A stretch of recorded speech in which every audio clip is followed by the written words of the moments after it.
Okay, well, good morning to those of you who are tuned in today online for this event. My name is Kevin Vincent. I'm the senior contributing editor here at Mining Life and Exploration News. We are a sister company of Vertex, which is the host of today's global event. And welcome to the Mining the Abitibi virtual conference. Now, this special event has been made possible by a number of great companies, including Mappy, Alamos Gold, Wallbridge Mining, Collège Boreal, Moneta Porcupine, and G4 Drilling.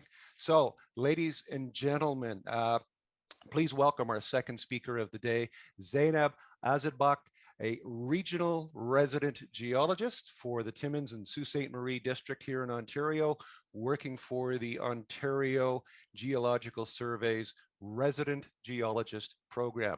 Put that on your business card and see if it fits. Zeinab, welcome to our conference today. You've got the floor. Looking forward to your presentation today. Thank you, Kevin. Hello, everyone. Thank you very much for attending this presentation. Today, I'm going to be talking about the potential for raw material used in electric vehicle batteries within the Abitibi-Greenstone belt in Northern Ontario. So because these fall within the critical mineral strategy, I just want to give you a brief introduction to that. So there is no universal definition for critical minerals, but in general sense, the critical minerals are the minerals that have a specific industrial, technological, or strategic uses. And for these elements or minerals, there are few viable substitutions. They have a wide variety of the usage, from battery industry to hydrogen, fuel cells, electronics, and etc.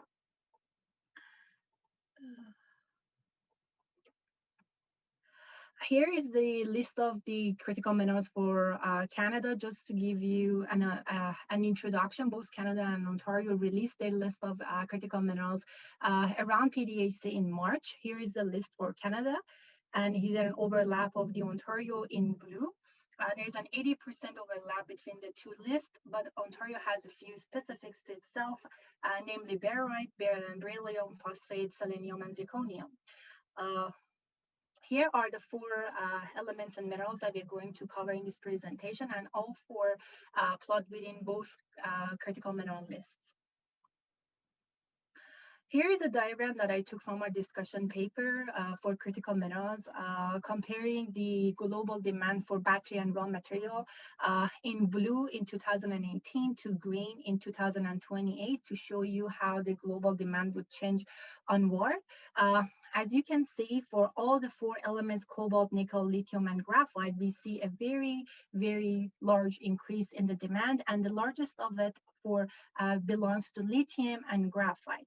So just to note this, lithium and graphite, we do have mineral development potential in Ontario, but we do not have current mineral production in the province. So it might be a good time to start investing and exploring these two type minerals in Ontario. Here's a little bit of a background on each of these elements that are being used in the battery industry, starting with lithium. The main sources that we take lithium from are continental lithium brines, pegmatites, and hydrothermally altered clays. The total production last year was about 82,000 tons, and the main producers were Australia, Chile, and China. About 71% of the global production went to battery industry, and 14% of it went to ceramic and glasses, based on which mineral you're extracting lithium from. Here in this picture on your right, you see a group of lithium-bearing minerals. So you do have rubellite, which is the pink color tourmaline.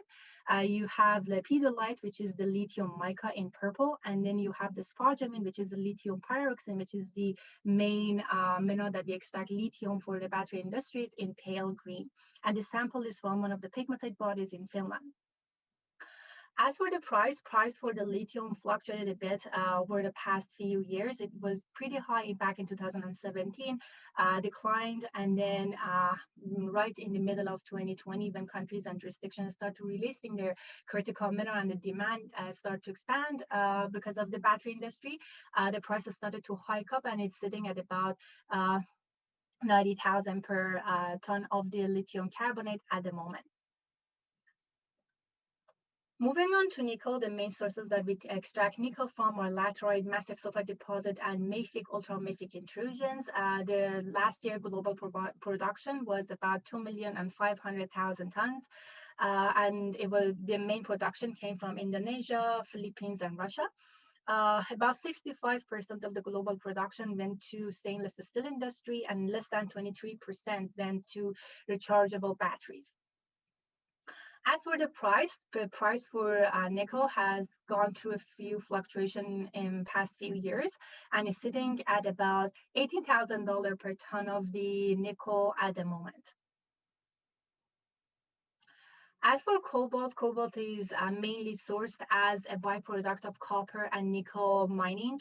The last year's production was 140,000 tons, and the main producer was Congo, which produced about 70% of the global production, followed by Canada and Russia. The major end use for the cobalt is cobalt content of the lithium ion and rechargeable batteries, and also using cobalt as a metal alloy. The price for cobalt saw very nice days back in 2018 when the price very hiked up very much. It had fall down for the price, and then it had a little bit of a rise, and it's sitting at about $45,000 per ton of cobalt at the moment. The last one would be graphite. The source for the graphite is commonly comes from the metamorphic rocks, such as marble, schist, and gneiss. The last year's global production was 1,100,000 tons, and it was mainly produced in China and Mozambique. The global end-use market for this mineral is high-temperature lubricant and battery and fuel cells. As for the price fluctuated, and it had a very high rise back in 2011 to 2012 when it reached to $2,500 per ton, but it's sitting at about $1,000 per ton at the moment. So now I'm going to talk about the potential for these four elements and the mineral that we talked about in two of the districts of the RGP, in Kirkland Lake and Timmins. Starting with Kirkland Lake, we are going to talk about lithium and cobalt potential. The Case Lake project is the swarm of the pegmatites that is located 80 kilometers east of the Equatorial and about 100 kilometers north of Kirkland Lake. It's a spodumene pegmatite, and it's a combination of 5 dikes that they all have surface exposure at the property. It's owned by Power Metals Corporation. It has a spodumene, which is a lithium-bearing pyroxene, the main mineral that we extract lithium for battery industries. The grade for the lithium varies between 1 to 3% of the lithium oxide in the property. The second mineral that we find in the property is pollucite, which is a pretty rare cesium-bearing mineral. There are only 5 known pegmatites in Ontario that have pollucite, and 3 out of the 5 is owned by Power Metals. So they found pollucite in one of the dikes that's called West Joe dike, and the value for the cesium varies between 7 and 15% of the cesium oxide based on the depth of the dike that you take your sample from. The last mineral is tantalite, which is the ore mineral for tantalum. The value for tantalum varies between 100 and 400 ppm in different parts of the property. Here in this picture, we have, so here is the location of the Case Lake. We have a hand sample of this spodumene bearing or the lithium pyroxene. And then we have the pollucite in pale pink or gray adjacent to the spodumene. Zeinab, thank you so much. This is so much amazing information. I wish we could have like several hours with you, but we do have about 2 minutes left. Really?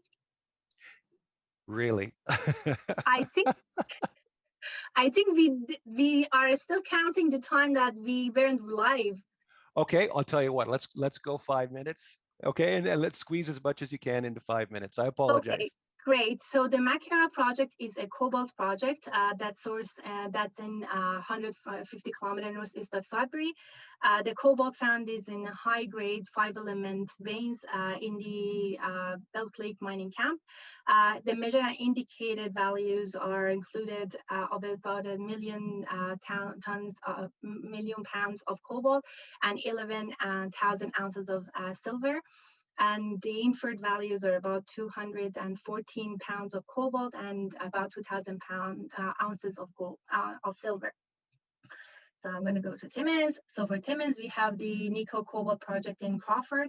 It's a commodity hosted nickel, copper, and cobalt PGe deposit type. The nickel cutoff grade is about 0.26. So the total grade for measure indicated is 606 million ton of nickel at the grade of 0.26, and the inferred value for about 400 million ton at 0.23%. The last one we're going to talk about is the Albany graphite deposit. It's owned by Zen Graphene. It's a deposit that's located in northeastern Ontario near the community of Constant Lake First Nation and the town of Hearst. It's a very, very large resource of igneous hosted fluid drive microcrystalline graphite that's formed two Birchall pipe. Each of the pipes length is about 500 meters. That's open at the bottom. They are high purity graphite and they're fine grain rather than being flaked. The total indicated resource is about 24 million ton at the grade of about 4% of the graphite, and the total inferred is 16.9 at 2.64% of the grade. So just to conclude, the Abitibi-Greenstone belt is in Northern Ontario, has a great potential for raw material needed used in the electric battery industry. More research and exploration are needed to understand such deposits, and many more projects is to come to explore in our area, and the projects of today may possibly be the mines of tomorrow. Here are the contact information for Kiklon Lake and Timmins. If you need more information, please do not hesitate to reach out. And thank you very much for your time. Zainab, thank you so much. I know we ended up rushing just a little bit there. I know that we've blocked off a certain amount of time for everyone, and we also wanted to take some questions. And one of the questions that does come to mind very quickly is, can you give us a sense very quickly about the volume of inquiries that your office and the staff in the resident geologist's office here continues to get? How would you describe that? Is it a large number? Is it a growing number of inquiries? What is the interest in this particular part of Ontario? To be honest, since I've joined back in August, we've been seeing an increased amount of inquiries from clients, especially regarding rare elements and some of the critical minerals. I think since we released the critical mineral list back in March, there has been an increasing interest in these minerals. We have clients from United States, Australia, and UK that actually purchased land and leased land for mining claims here in Northern Ontario, especially in Timmins and Sault Lake districts, looking for the critical minerals. So I think there is a very good chance for more inquiries, and there is a good chance that we might be able to find something. I think that it's fair to say then that the eyes of the world are on this district. Yes, it's very fair to say that. Yeah, Zainab, thank you so much. I know that the mayor and others that have watched you put your fingerprints on this particular role for this region are really impressed with your expertise and what you bring to the table for everyone, for all of the stakeholders, whether it's the community, whether it is junior explorers, or for that matter, the established companies that are here, because they do have JV partnerships with a lot of companies. So thank you very much for your presentation this morning. Thank you for being part of Mining the Abitibi, and we hope to see you in person soon, and do something that is not virtual. But hey, this is a great presentation today. We really appreciate it. Thank you very much. Thank you for having me. All right, folks, thank you for joining us.